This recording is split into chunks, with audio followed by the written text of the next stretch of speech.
Assalamualaikum warahmatullahi wabarakatuh. Kembali lagi kita di praktikum statistik analitik. Kali ini kita akan mencoba nih dengan menggunakan Excel mengaplikasikan bagaimana teknik membuang data dengan metode graph. Ya, seperti kita ketahui bahwa graph itu ada 3 macam ya, ada 3 jenis nih. Ada graph 1, graph 2, dan graph 3. Graph 1 digunakan apabila kita ingin menganalisis data terendah dan data tertinggi, karena kita melihatnya secara kasat mata ya. Data tertinggi dan data terendahnya ini sama-sama ekstrim, gitu. Jadi kita akan menguji baik data terendah dan data tertinggi, seperti Dickson. Oke, tapi di sini kalau graph, kita menggunakan rata-rata dan standar deviasi. Kita lihat di rumusnya ya, untuk G1 rendah, berarti data terendah ya, itu adalah rata-rata dikurangi oleh data pertama, X1 dikurangi. Kita lihat nih ya, untuk rumusnya G1 rendah, ya, itu adalah rata-rata dikurangi data pertama dibagi dengan standar deviasi. Kalau gitu, kita harus cari dulu nih, berapa rata-rata dan standar deviasi dari data tersebut. Kita kan sudah belajar statistik deskriptif ya. Oke, kita mulai. Kita mulai dengan rata-rata ya. Rata-rata seperti kita sudah ketahui di praktikum statistik deskriptif, itu adalah sama dengan average. Kemudian kita blok datanya. Nah, kita enter, kita dapat tuh rata-ratanya kan. Kemudian standar deviasi sama dengan, kita pilih yang standar deviasi untuk sampel. Oke. Kita dapatkan rata-rata dan standar deviasi. Baik, kalau gitu kita langsung masukkan aja dong ke rumusnya ya. Untuk G1 min sama dengan ya rata-rata. Rata-ratanya berapa? 0,655 atau 56 boleh ya, kita bulatkan dikurangi dengan X1. X1 itu berarti kan data pertama ya. X1 adalah 0,39 dibagi dengan standar deviasinya berapa? 0,1969. Oke. Nah, didapatlah G min-nya itu, G1 min-nya adalah 1,35094, di mana kalau kita lihat dalam tabel, G1 kritis adalah 1,9380. Berarti di sini G min-nya ya, G1 min-nya atau G1 terendahnya itu lebih kecil kan ya guys, lebih kecil dari G kritis, G1 kritis. Maka data tidak dibuang. Oke, sekarang untuk yang data tertinggi ya. Nah, ini sama juga nih. Ya, kita hitung dulu berapa sih nilai G1 max-nya ya kan. Nah, berarti dalam kurung rata-rata, boleh seperti ini diklik ya. Kalau tidak diketik manual, kita bisa langsung klik ke sel yang ada nilai rata-ratanya, dikurangi nilai terendahnya ya, X1, terus dikurangi nilai tertingginya, kita klik ya sel yang ada nilai XN-nya, kemudian kurung tutup dibagi standar deviasinya. Nah, dengan cara mengklik nilai yang ada selnya itu lebih mudah dibandingkan kita menulis manual angka-angkanya kan. Nah, bisa nih, seperti ini, kita enter. Oke, ingat di sini rumusnya kan menggunakan absolut. Jadi, kita bisa abaikan harga minus ini. Ya, berarti sama dengan 1, ya kita positifkan karena dia mutlak. Berarti kesimpulannya G1 max-nya juga dia lebih kecil ya, karena 1,697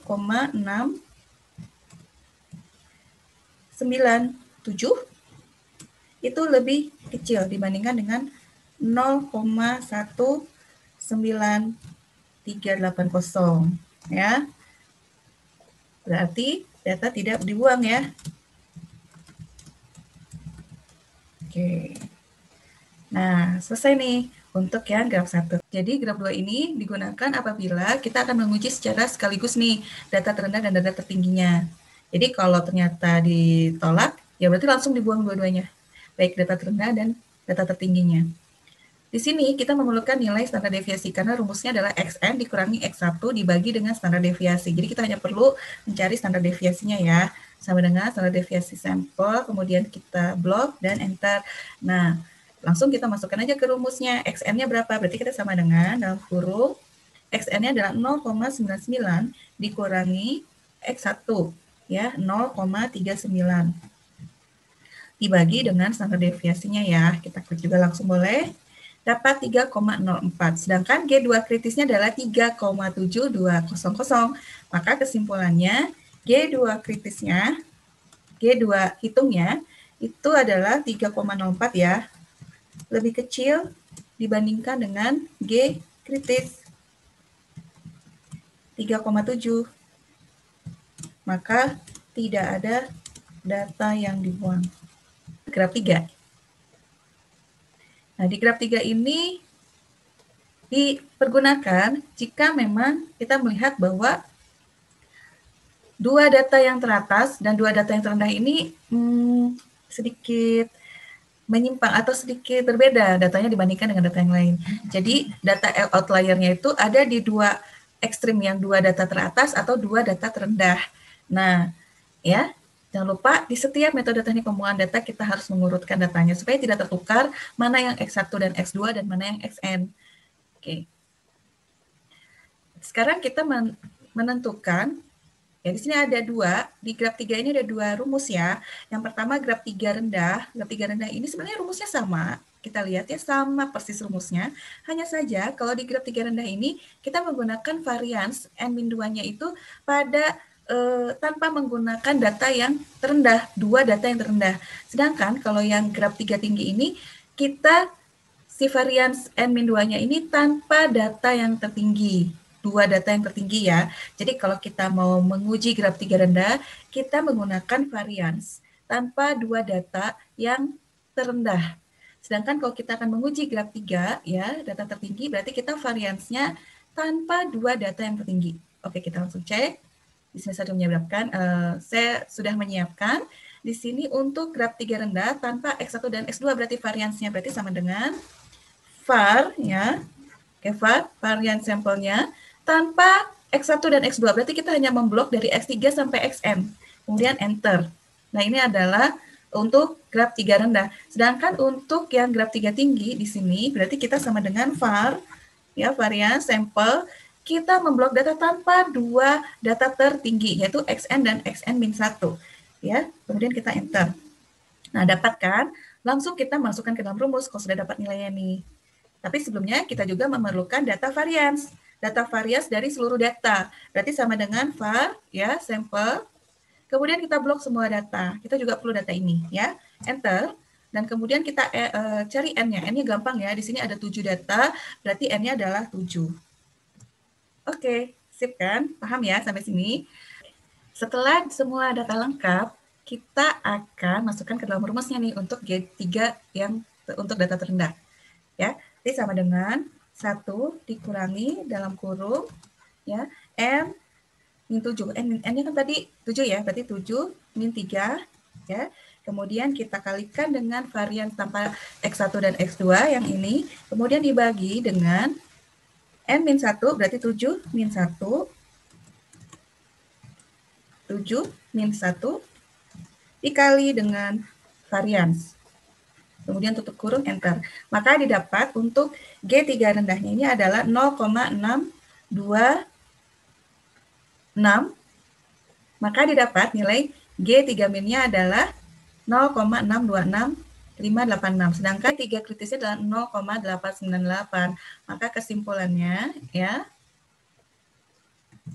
kesimpulannya adalah G3 rendah ya itu lebih kecil dari G3 kritis.